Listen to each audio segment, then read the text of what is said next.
Welcome to another webcast for Tomorrow's World. I'm Adam West. Thank you for joining us.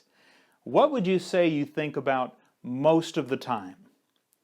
Do your thoughts have purpose and direction? I'd like to tell you a story of a man admired for his powerful ability to think. My family and I visited the sprawling Cragside estate, the home of William George Armstrong and his wife Margaret. It's located in Rothbury in Northumberland, England, and endures as the fruit of a lifetime of productivity and profits. William Armstrong was a master of industry during England's Victorian era. During their lives, the Armstrongs had coordinated the introduction of 7 million plants and trees throughout 911 wooded acres. That was no small undertaking, and the result has made Cragside a truly breathtaking place, peppered with flowering rhododendron plants and well-planned stone pathways and secluded gardens. William Armstrong was born in 1810 and lived 90 full and fruitful years. He was a scientist and a brilliant technical innovator. His formal education was that of a solicitor. However, this was not his passion. While still practicing law, he went on to become an engineer and scientist and was elected as a Fellow of the Royal Society at the age of 36. One of his most notable achievements is the design and production of the machinery used to raise and lower Tower Bridge in London. William Armstrong was focused, driven, visionary, and entrepreneurial, but most of all, he was a thinker.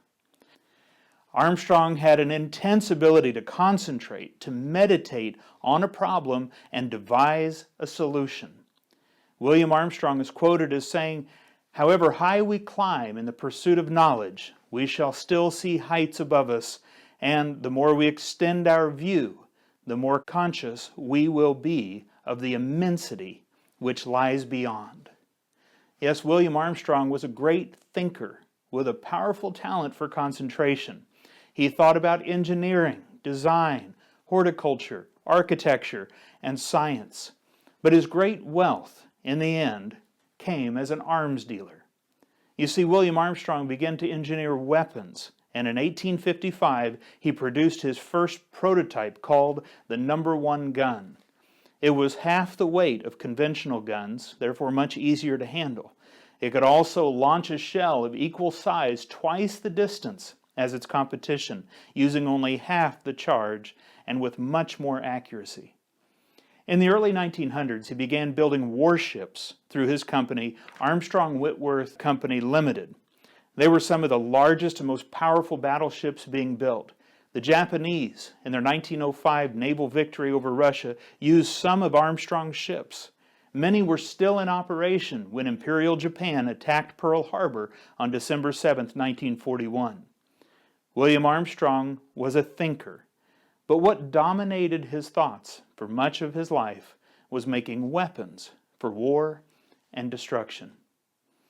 A wise leader I know has stated often, "The thoughts that dominate your mind are what you truly value most." So on what do you meditate? Would you consider yourself a thinker? On what is the majority of your concentration, your focused mental energy spent? Is it on good, positive, and purposeful things, or not so much? After visiting Cragside, my family and I continued on to Glasgow. We saw there, etched into the Canongate wall of the Scottish Parliament building, some 26 individual quotations. One of these quotes stands out from all the rest. It's comprised of some very powerful and meaningful words. Etched into the stone is Psalm 19 and verse 14, wherein King David of ancient Israel proclaims, "Let the words of my mouth and the meditation of my heart be acceptable in your sight, O Lord, my strength and my Redeemer." What does it take to be a truly great thinker? It takes having your mind focused on the greatest work and mission being carried out on planet Earth today. To learn more about this exciting and purpose-driven mission, read our booklet, Restoring Original Christianity. You can read it online or order your free print copy at tomorrowsworld.org. Thank you for watching, and until next time, take care.